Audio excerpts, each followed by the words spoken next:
கருங்கல்லாலான சிலை வடித்தல் கூட சுக்கிரனுடைய ஆதிக்கம் பெற்றவர்கள் தான். ஏன்னா கலை என்ற ஒரு துறை என்பது ரொம்ப நுட்பமானது. அது ரிஷப லக்கணம், ரிஷப ராசி, துலா லக்கணம், துலா ராசியில் பிறந்தவங்களுக்கு வரும் என்பது என்னுடைய அனுபவம். நான் அதை பார்த்துருக்கேன். டெய்லரிங் பண்ணுறவங்க கூட சுக்கிர ஆதிக்கம் பெற்றவங்க தான். நிறைய ஜவுளி கடை வச்சிருப்பாங்க, அதுவும் சுக்கிர ஆதிக்கத்தில் பிறந்தவங்க தான். ஆபரணங்கள், வெள்ளி முதல் தங்கம், அப்புறம் டைமண்ட்ஸ், இவையெல்லாம் சுக்கிரனுடைய ஆதிக்கம் பெற்றதுனால அந்த கடை வைத்திருப்பவர்கள்லாம் இந்த சுக்கிரனுடைய ஆதிக்கம் பெற்றவங்களாக இருப்பாங்க.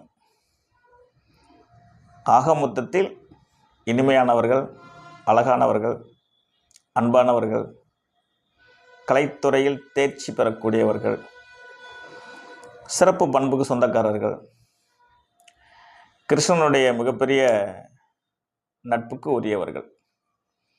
இவருடைய திருமண வாழ்க்கை என்பது 90% பேர் நல்லா இருப்பாங்க. காதல் திருமணம் என்பதுங்கிறதுக்கு வாய்ப்புகள் ரொம்ப அதிகம். அதனால் இவங்க வாழ்க்கை என்பது ஒரு இனிமையான, அழகான, ரசனையான வாழ்க்கையாக அமையும் என்பதில் சந்தேகத்திற்கு இடமில்லை. அதை நான் நிறைய ஜாதகங்களில் ஆராய்ச்சி செய்திருக்கிறேன். ரொம்ப மகிழ்ச்சி உங்களை சந்தித்ததில். மீண்டும் ஒரு பதிவில் மறுபடியும் உங்களை நான் சந்திப்பேன். நன்றி.